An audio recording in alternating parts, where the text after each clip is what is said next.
자, 여러분, 하나님께서 우리에게 기대하신다라는 말을 하기 전에 우리도 어떠한 하나님이 아닌 누군가에게, 다른 사람 혹은 저와 여러분이 예수님을 믿지 않는 사람들은 다른 신들에게 기대하며 기도를 합니다. 사실 이 기도는 내가 원하는 것 그리고 내가 구하는 것이 이루어지기를 바라는 마음으로 하는 것이 기도예요. 대개 우리가 생각하는 흔히의 기도입니다.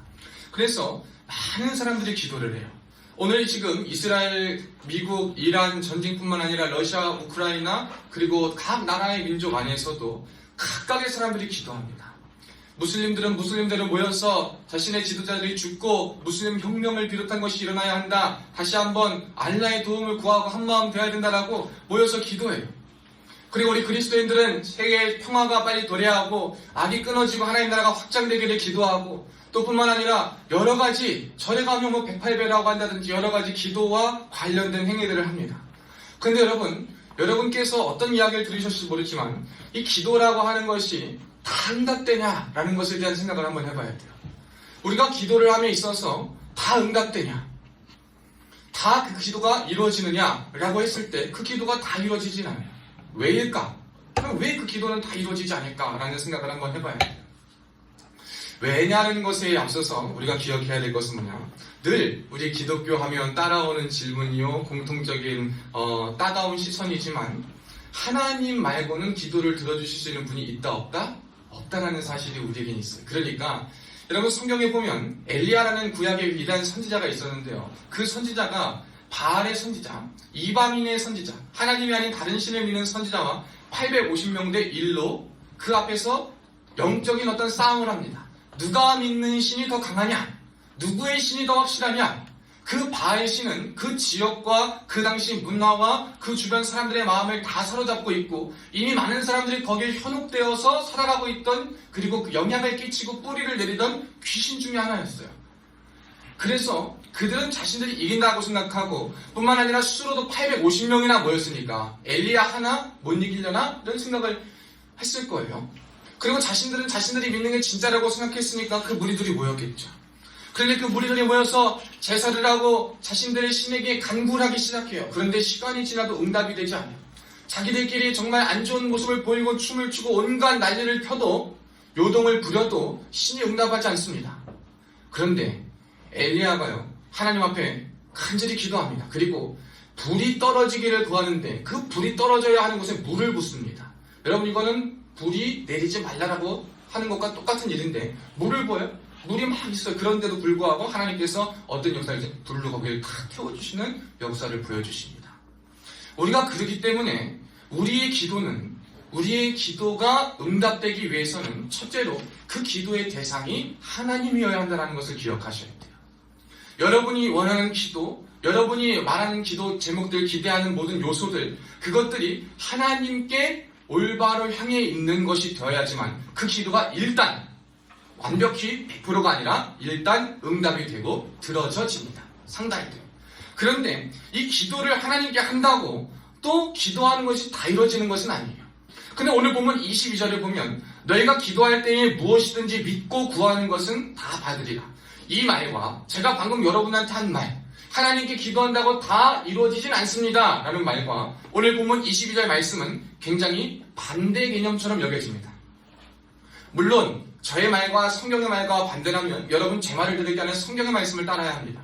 그런데 제가 왜 오늘 이 말씀을 이 강단에서 드리냐면, 이 하나님께서 오늘 저와 여러분에게 주시는 기도할 때에 무엇이든지 믿고 구하는 것은 다 받으리라 하신다의 그 말은 우리가 생각하는 무엇을 다 구해도 내 마음대로 다 들어주신다 라고 말씀하시는 것이 아니기 때문에 제가 여러분들에게 무엇이든 기도한다고 다 이루어지지 않는다 라고 말씀을 드릴 수 있다는 것입니다. 여러분께서 오늘 본문에 우리가 하나님의 말씀을 통해서 하나님께서 우리에게 바라시는 모습은 무엇인가, 또 우리가 올바로 기도하고 올바로 살아가는 모습은 무엇인가를 한번 나눠보고자 합니다. 요즘 당근마켓이죠. 당근마켓 핸드폰에 지나가다 보면 특히 어른들 많이 모이는 데 보면 그 당근 울림이 많이 울려요. 그 당근에 보면 필요 없는 물건들 혹은 쓰지 않는 것들 혹은 샀지만 어떤 용도로 이렇게 파는 거래들이 있어요. 지역마다 모여서 거래합니다. 근데 거기에 어떤 게 있었냐면 옷걸이를 판다는 거예요. 옷걸이를 판다 그래서 보니까 옷걸이인데 옷걸이가 아니라 그거 뭐야? 이 집에서 타는 그 러닝머신 기계 있지? 그게 온 거예요. 이게 뭔 말이야? 그러니까 우리가 집에서 러닝머신을 운동하려고 사잖아요. 열심히 운동하려고 사. 그런데 정말 그걸 열심히 활용하는 분들도 계시지만 50%에 넘는 사람들은 거기에 그냥 옷 올려놓고 짐처럼 두는 거예요. 그러니까 그 운동 러닝머신이나 그 자전거 같은 게 그 기능을 하려고 샀는데 그 기능을 하지 못하고 옷걸이가 되면 여러분 그게 더 이상 필요가 있습니까? 없습니까? 필요가 없게 되는 거예요. 차라리 안 쓰니까 본전은 다 못 받는다 하더라도 필요한 사람들한테 싼 값이라도 팔고 그 값으로 그냥 옷걸이를 진짜 좋은 걸 사든 더 필요한 것을 구매하든 하면 되는 거예요. 이 당근마켓에서 그 러닝머신이 옷걸이라고 팔려지는 것을 보면서 여러분 그 생각을 해봐요. 목적을 잃어버린 것만큼 쓸모없어지는 건 없구나 라는 생각을 한번 해봐요. 여러분 우리가 목적을 잃어버리고 목적이 없는 것만큼 가치가 없는 것은 없다는 것을 우리가 잘 생각해 볼 필요가 있습니다. 저와 여러분의 삶에서도요. 우리가 어떠한 사람이고 무엇이도 있지만 그것보다 중요한 것은 내 삶에 목적이 있느냐 없느냐, 내 삶의 목적은 무엇이냐 그리고 그 목적은 무엇으로부터 비롯되었냐 라는 질문이 있는 사람의 인생과 없는 사람의 인생은 확연한 가치의 차이를 보여줌을 우리는 기억해야 됩니다. 여러분 그냥 사니까 사는 사람과 목적과 분명한 목적 의식을 가지고 결단하며 사는 사람의 삶의 태도와 모습과 영향과 시간이 지날수록 그의 삶의 열매는 달라질 겁니다. 하나님께서는요 저와 여러분에게 우리가 마치 하나님 앞에 우리의 모든 것을 아뢰며 기대하는 것처럼 하나님도 우리에게 기대하시는 게 있어요. 그게 뭐냐면 여러분이 어떠한 것을 하나님 앞에 드린다라는 것이 아니라 하나님께서는요 저와 여러분에게 우리가 열매를 맺기를 원하시고 그리고 우리가 믿음으로 충만하여지기를 원하세요. 딱 하나님이 저와 여러분에게 원하시는 건 두 가지예요. 열매와 마음입니다. 다른 것이 아니라 하나님께서 저와 여러분에게 기대하시는 것은 열매와 마음임을 우리가 기억하실 수 있기를 주님의 이름으로 축원합니다. 왜 하나님은 열매를 기대하시고 마음을 기대하시냐? 요한복음 15장 말씀에 보면 이런 말씀이 있어요. 요한복음 15장 1절 2절을 제가 한번 읽어드릴게요. 나는 참 포도나무여 내 아버지는 농부라. 물은 내게 붙어있어 열매를 맺지 아니하는 가지는 아버지께서 그것을 제거해버리시고 무릇 열매를 맺는 가지는 더 열매를 맺게 하려 하여 그것을 깨끗하게 하시니라. 5절에 보면 나는 포도나무요 너희는 가지라. 그가 내 안에 내가 그 안에 거하면 사람이 열매를 많이 맺나니 나를 떠나서는 너희가 아무것도 할 수 없습니다 라고 성경이 말해주고 있어요. 이 말씀이 저와 여러분에게 시사하는 바가 무엇인지 우리가 한번 생각해 봐야 돼요. 자 여러분 우리가 목적에 대해서 이야기를 했습니다. 오늘 이 본문에서도요 하나님께서 예수께서 길에서 이제 들어오셨는데 무화과 나무를 보셨어요. 이 무화과 나무를 보시고 그냥 한번 살펴보셨는데 거기에 잎사귀가 굉장히 많은데 열매가 없었던 거예요. 잎사귀밖에 없었던 거예요. 그걸 보고 예수님께서 너는 이제 열매를 영원히 맺지 못할 거다라고 저주를 하세요. 무화과 나무 불쌍해 안 불쌍해요? 불쌍한 것 같아요. 아무 갑자기 이유 없이 예수님께서 오셔가지고 그것을 저주한 거예요. 왜 저주하셨을까? 우리가 이것을 예수님이 정말 나무를 한참 캐고 계셨다거나 성질이 나셔가지고 성질을 부리셨다라고 생각할 것이 아니라 예수님의 의도를 한번 생각해 봐야 돼요. 무화과 나무는요, 여러분 당시 예수님이 지나가는 이 시기를 한 4월이라고 보는 사람들이 참 많습니다. 그리고 무화과 나무는 당시 예수님이 사셨던 지역에 굉장히 흔한 나무였어요. 우리는 무화과가 흔치 않잖아요. 우리 기후나 우리 토질이나 여기는 흔치 않고 그래서 마트에서 상품화된 것은 사 먹지만 당시의 중동 지역, 팔레스타인 지역에서는 지금도 그렇고 올리브나 무화과 나무 같은 것은 굉장히 흔한 것 중에 하나였어요. 그래서 그 무화과 나무를 사람들이 그 열매를 먹고 배고픔을 채우기도 하고 또 그 흔한 무화과 나무를 통해서 그래서 굶주린 사람들이 그 허기를 달래기도 하며 무화과는 꽃이 없고 그 열매 자체가 그 먹는 것이기 때문에 그것이 무화과의 본질이요 그것이 있어야지만 무화과 나무가 무화과 나무됨을 할 수 있는 것이었어요. 그런데 무화과 나무가 열매는 없고 잎사귀만 푸르다라는 것은 뭐냐면 얘한테서 더 이상 제 기능이 발휘할 수 없다라는 것을 의미하는 거예요. 아무리 여러분 잎사귀가 풍성한 나무라 하더라도 그 안에 그 무화과 나무의 본질적인 역할, 본질적인 목적이 사라지고 없다면 다른 어떠한 것으로 풍성하게 덮여도 그것은 옳지 않고 좋지 않은 것이다. 예수님께서 말씀하고 계시는 거예요. 제가 이 당시의 상황을 다시 한번 말씀드리겠어요. 왜 예수님은 또 이러한 비유를 드셨냐? 예수님이 이 땅에 오셔서 사역을 하실 때요, 그 당시에 주류 흐름을 잡고 있던 사람들은 오늘날로 유대교였어요. 유대교는 요즘도 예수님을 인정하지 않습니다. 그러니까 예수님을 인정하지 않는 이 사람들, 그러나 당시에는 정치와 종교, 마치 지금의 이란과 같이 정치와 종교가 같은 힘을 얻고 큰 영향력을 미치고 살았어요. 그렇기 때문에 이 종교 지도자들과 율법학자들과 바리새인과 서기관들이라는 사람들이요, 굉장한 이익을 보고 굉장한 권위를 받고 굉장한 존경을 받으며 살고 있었어요. 그런데 그때 예수라고 하는 사람이 갑자기 등장하는데 그 사람이 지금까지 우리가 갖고 있던 영향과 모든 흐름들을 다 돌리고 다르게 해석하고 다르게 바라보도록 이끌고 있으니까 이 사람들의 눈에는 정말 정말 눈에 가시같이 여겨졌던 거예요. 그래서 예수님을 핍박하기를 시작해요. 예수님은 그러시는 거예요. 예수님이 하나님의 아들이시고 예수님이 정말 우리의 모든 것 되시는데, 구약에서부터 그 사람들이 열심히 읽고 공부하고 그 구약에서부터 예언하고 예표하고 말씀하고 있는 하나님의 선지자들을 통해 말하고 있는 그 모든 사건들이 예수님을 가르치는데, 정작 예수님이 오셔서 사역을 하는데 그 예수님을 알아차리지 못하고 알아보지 못한 그 모습, 그리고 오히려 그 예수님을 없애고 괴롭히고 힘들게 하려는 그 모습을 보시고 예수님이 그렇게 말씀하시는 거예요. 다 소용없다. 니네가 많은 지식을 자랑하고 많은 수를 자랑하고 많은 영향력과 선한 행동을 자랑한다 하더라도 네 안에 하나님의 본질이 없이는, 주님의 생명이 없이는, 예수님을 알지 못하고 깨닫는 것이 없이는 너희는 다 죽고 저주받은 것에 불과하다라고 말씀하고 있는 겁니다. 사랑하는 여러분, 저는 그래서 여러분의 삶에 열매와 그 열매가 일단 맺어지기를 바라요. 그런데 그 열매가 뭐냐면 이 본질이 무엇이나 생각해 봐야 돼요. 여러분, 우리한테 있어서 열매가 있는 상, 우리의 본질이 무엇이냐라고 했을 때 각양각색의 답이 있지만 저는 이렇게 정의하고 싶어요. 예수 그리스도의 흔적을 지닌 삶이다. 여러분, 예수 그리스도의 흔적을 지닌 삶이 열매를 맺는 삶입니다. 왜냐? 우리의 맺을 열매는요, 내가 다급하고 내가 분주하고 내가 하고 싶고 내가 원하는 것을 해서 그것을 통해서 이루는 것이 하나님께서 원하시는 열매가 아니에요. 하나님께서 예수님을 이 땅에 보내셔서 예수님을 통하여서 그 사역과 그 모습 속에서 우리들에게 어떻게 살고 어떻게 행하고 어떻게 믿는 자의 모습이 무엇인지를 보여주셨는데, 그 보여주신 것을 그대로 따라서 그 열매가 나에게도 맺어지고 예수님의 모습이 나에게 비춰지는 그것. 여러분, 그것이 하나님께서 저와 여러분에게 원하시는 우리 인생의 목적이요, 목적에 다시 한번 세팅되어야 할 값이에요. 그러니까 여러분, 중요한 건 뭐냐면 여러분이 열매를 맺고 하나님이 여러분에게 열매를 기대하신 그걸 위해서 여러분 직업이 중요한 게 아니에요.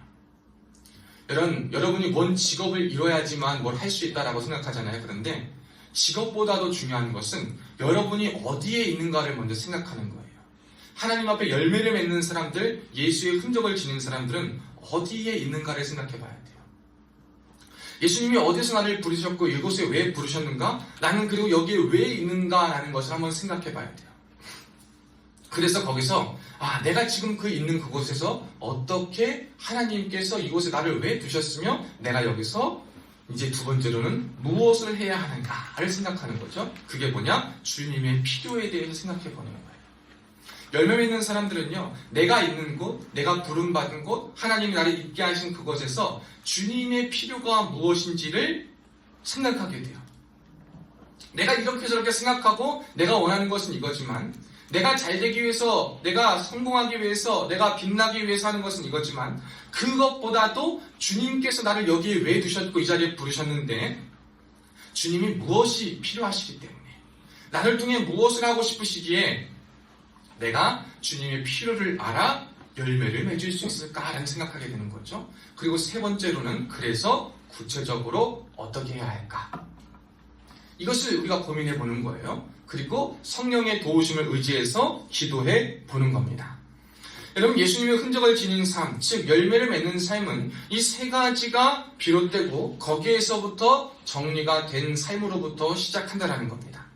우리가 잎이 무성하면 하나님을 잘하고 열매가 맺어야 되는데 잎이 그냥 있는 것을 보고 열매를 하고 착각하는 사람들이 있어요.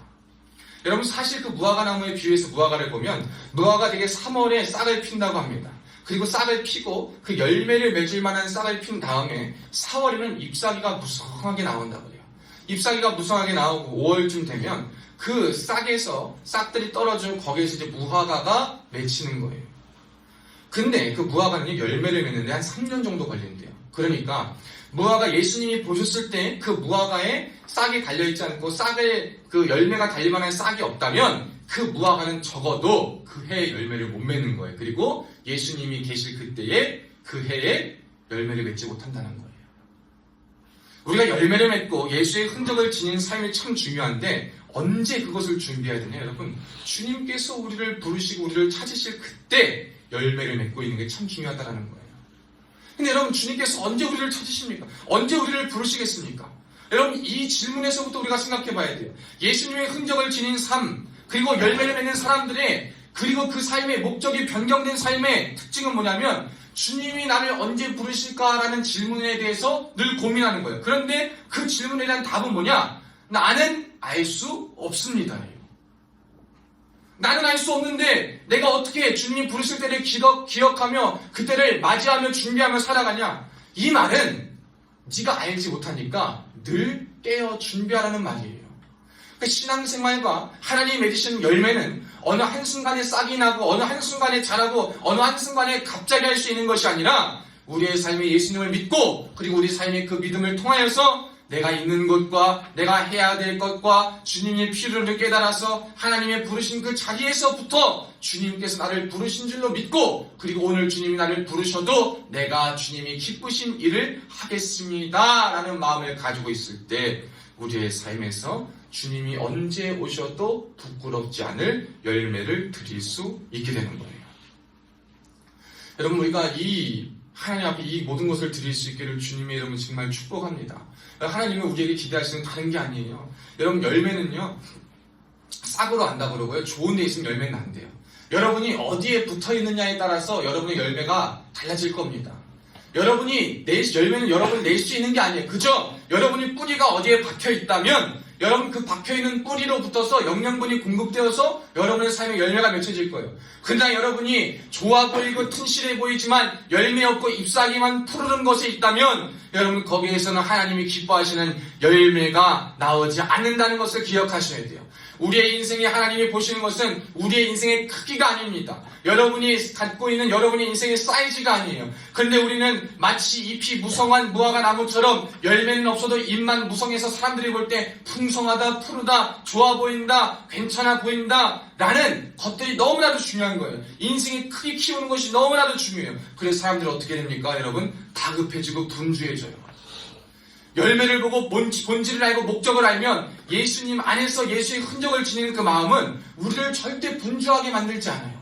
우리를 절대 혼돈하게 만들지 않습니다. 왜냐하면 내가 있는 곳에서 그리고 내가 거기에서 하나님이 부르신 것이기 때문에 그저 여기서 주님을 바라보고 해야 될 것을 그리고 인생에 성실하게 삶을 감당하면 되기 때문에 다른 것 때문에 분주하지 않아요. 그런데 오늘 풍성한 잎사귀가만 있는 무화과 나무처럼 크기가 중요하고 풍성함이 중요하고 보기만 중요한 많은 사람들, 우리가 열매 없는, 내실 없는, 믿음 없는, 아무것도 없는 그저 겉모습과 우리의 삶에 보여지는 것에만 중요한 많은 사람들이 다급하게 살아가요. 분주하게 살아갑니다. 그래가지고 만족하지 못해요. 여러분, 저는 우리 성도님들하고 이야기하면서 그런 얘기를 했어요. 어떤 분들이 목사님 저는 기도 제목이 그거래요. 그래서 뭐냐 그랬더니 예전보다 삶의 형편이 굉장히 많이 좋아졌대요. 맞벌이도 하시고 돈도 많이 버시고 해서 좋아졌대. 그런데 예전에는 물질 때문에 막 그렇게 시험 들거나 물질이 아깝거나 하나님 앞에 하는 게 아깝지 않았는데 이제는 돈을 더 벌고 더 버니까 돈이 좀 아깝더래. 그리고 만족하지 않고 더 큰 것을 바라고 싶더라는 거예요. 여러분, 우리가 왜 그러냐 봤더니 눈을 둘러보니까 다른 사람들, 번지르게 사는 사람들, 내 주변 사람들이 잘 살고 원하는 거 즐기고 그리고 그것이 인생에 성공한 척도와 같이 살아가는 걸 보니까 자꾸 자기가 다급하고 분주하더라는 거예요. 근데 껍데기는 뭐냐? 주님 위해서 하겠다라는 거죠. 근데 여러분, 하나님 다 아셔요.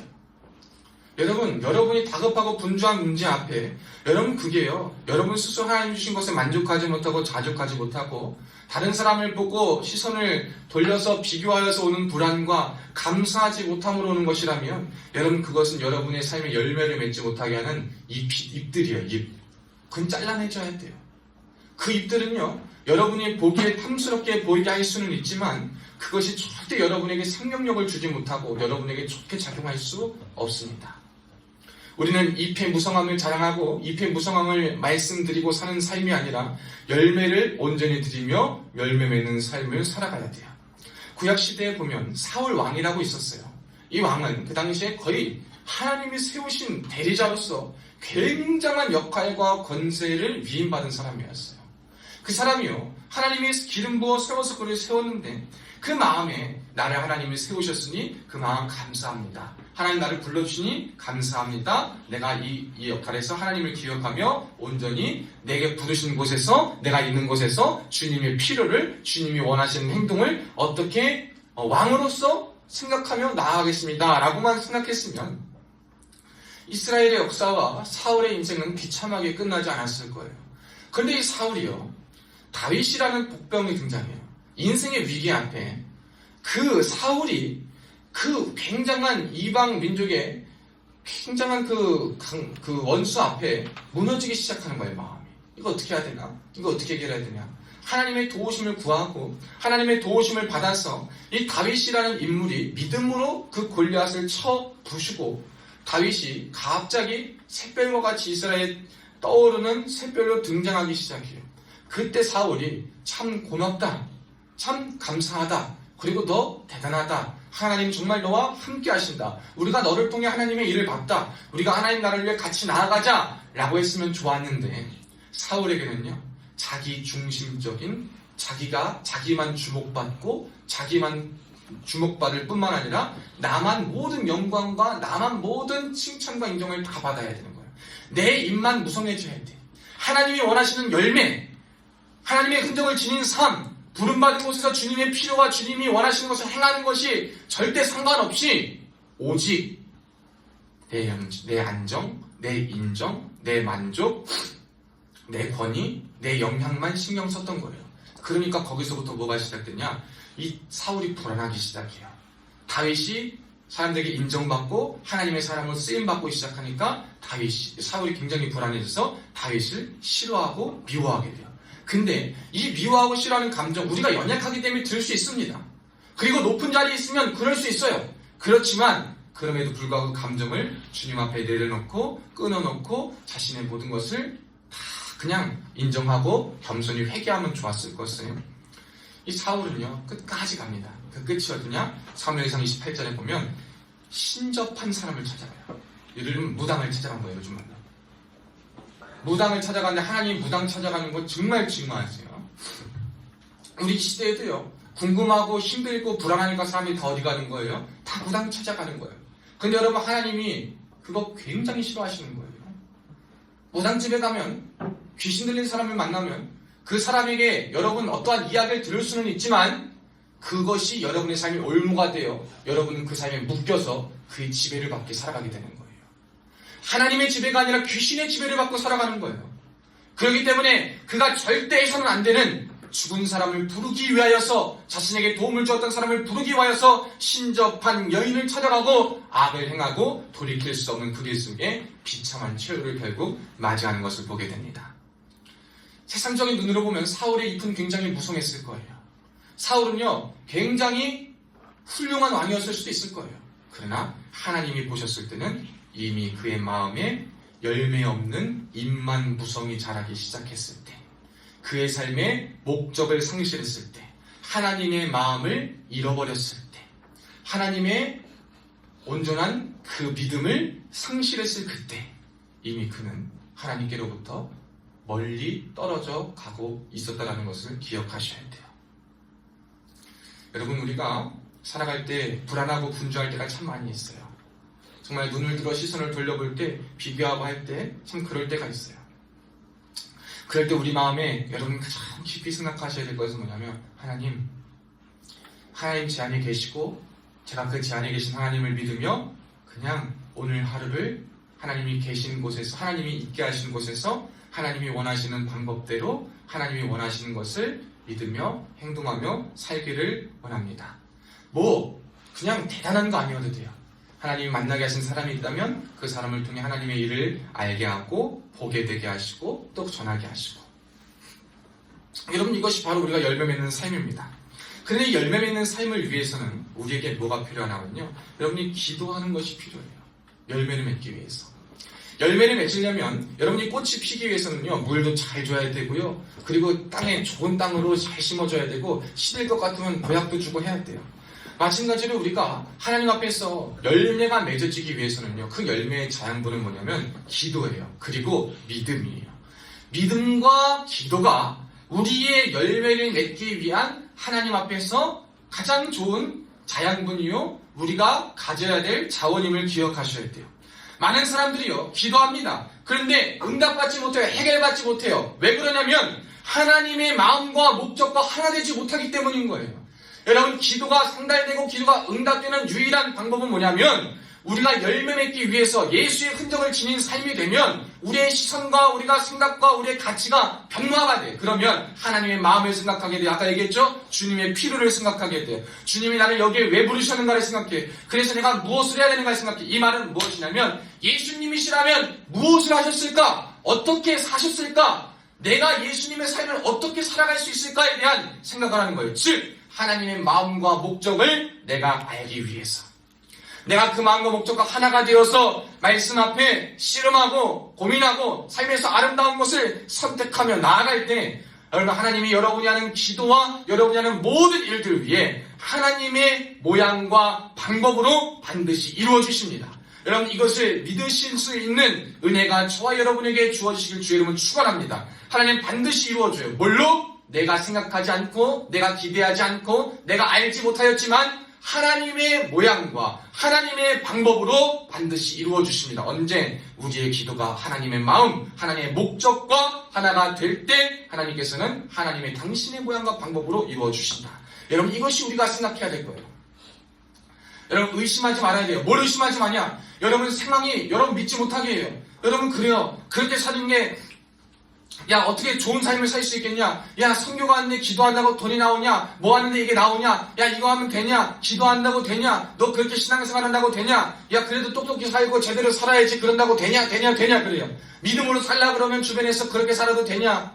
뉴스가 나를 때려요. 언론이 나를 때려요. 마음이 나를 때려요. 사람들이 나를 때려요. 영향력 있는 사람들, 주변 사람들이 내 마음을 긁어요. 나를 힘들게 해요. 내면의 싸움이 나를 힘들게 해. 나를 못 믿게 해. 말씀대로 살지 못하게 자꾸 의심을 심어주고 막아버려요.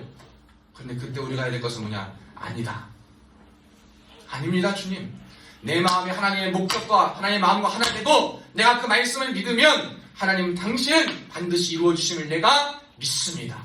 여러분, 이 믿음이 우리에게 필요한 믿음인 거예요. 여러분, 진정 우리가 갖고 해야 될 본질을 망각하게 하는 여러 가지를 다 잊어버리실 수 있기를 축복합니다. 화려한 껍데기를 자랑하게 만들고 여러분의 삶의 가치를 자꾸 외적이고 사람들이 인정하고 사람들의 입에 오르고 칭찬받을 만한 것에 자꾸 해가지고 여러분의 내면, 여러분의 마음, 여러분의 목적, 여러분의 바른 삶의 방향을 잊어버리게 하는 그 본질을 망각하게 만드는 여러분 껍데기를, 화려한 것들을 벗어버리셔야 돼요. 그것을 벗어버리고 하나님의 말씀이 어렵고 힘들고 믿기 어렵지만 그럼에도 불구하고 그것을 내가 간절히 믿음으로 바라고 기도하며 나아갈 때 하나님은 열매 맺게 해주시는 거예요. 왜냐하면 하나님은 우리의 중심을 보시기 때문에 그래요. 사람은 외모를 봅니다. 여러분, 사람들은 외모를 봐요. 그러나 하나님은 중심을 보세요. 그 중심을 통하여서 하나님의 마음의 중심이 딱 심겨진 것에 하나님의 일을 그 사람을 통해 만들어 가시는 거예요. 여러분, 저는 여기에 있는 모든 형제들 기도하는 것마다 응답되는 역사할 길을 주님의 이름으로 축원합니다. 여러분이 하나님의 목적과 마음이 있다면 저는 그래요. 여러분 건강하고 싶으세요? 여러분 건강에 하나님 영광 돌리고 싶습니다. 인체에 신체에 제한 없이 건강함으로 하나님 맡기신 곳에 하나님의 필요를 채우고 살고 싶습니다. 이렇게 건강을 놓고 기도해보세요. 그러면 하나님 그 기도 응답하세요. 여러분의 목적이 분명하고 하나님의 목적과 하나 되어 연합하여 여러분이 그것을 하나님을 이용하여서 여러분의 이익을 보려는 수단으로 사용하는 것이 아니라 진짜 하나님을 믿고 하나님을 위하여서 바로 그것을 사용하여 예수 이름으로 기도할 때 여러분 하나님 그 기도 응답하시고 이뤄주세요. 왜? 중심을 보시니까. 중심을 보시는 주님께서 하나님의 일을 만들어 가시니까. 그러니까 여러분 간증을 하는 많은 사람들 보면요, 죽음의 문턱에서 예수님 만난 사람 참 많아요. 모든 병에 다 고쳐져야 믿음이 있는 것이 아니에요. 어떻게 죽는 것도 하나님 뜻이요. 그러니까 제가 오늘 이 시간 설교하다 갑자기 하나님 부르시면 저도 가야 되는 거예요. 제가 뭐 설교하고 간다고 하나님 영광 가리는 것도 아니고 하나님 부르시면 가야 돼. 그러나 하나님이 만약에 어떤 사람이 참 누워있어서 백혈병으로 누워있고 암병으로 누워있는데 하나님이 그 사람 쓰시겠다, 내가 저를 통해 일하겠다, 저와 나를 믿느냐? 라고 물은 질문, 내가 믿습니다. 주님, 내가 주님 앞에 순종하겠습니다. 라는 고백을 할 때 하나님이 그 모든 사람들의 기대와 의학의 한계를 넘어서 그를 살리시고 하나님의 일을 하나님의 방법대로 기적으로 고치시는 것을 보게 돼요. 여러분, 저는요, 이 모든 영역들에, 여러분의 삶의 모든 영역 속에 여러분이 맡겨진 모든 것에 하나님의 모양과 방법을 반드시 경험할 수 있기를 축복해요. 우리가 생각하는 모양과 방법이 아니라 하나님께서 하실 수 있는, 산더러 들려 바다에 던져지라 하는 것이 믿어질 수 없고 믿을 수도 없는 일이지만 하나님께서 하시면 됩니다. 하나님의 말씀은 내가 믿습니다 라고 고백하며 여러분 그 하나님의 기대 앞에 우리의 삶의 열매를 드리고 우리의 마음, 우리의 믿음을 온전히 올려드릴 수 있기를 주님의 이름으로 축원합니다. 이런 믿음의 내실을 가지세요. 믿음의 내실을 가지는 게 우리가 하나님께서 우리에게 요구하시는 바예요. 하나님의 마음을 아는 것, 하나님의 뜻을 아는 것, 그 뜻으로 행하는 그것, 그것이 바로 여러분 믿음의 내실입니다.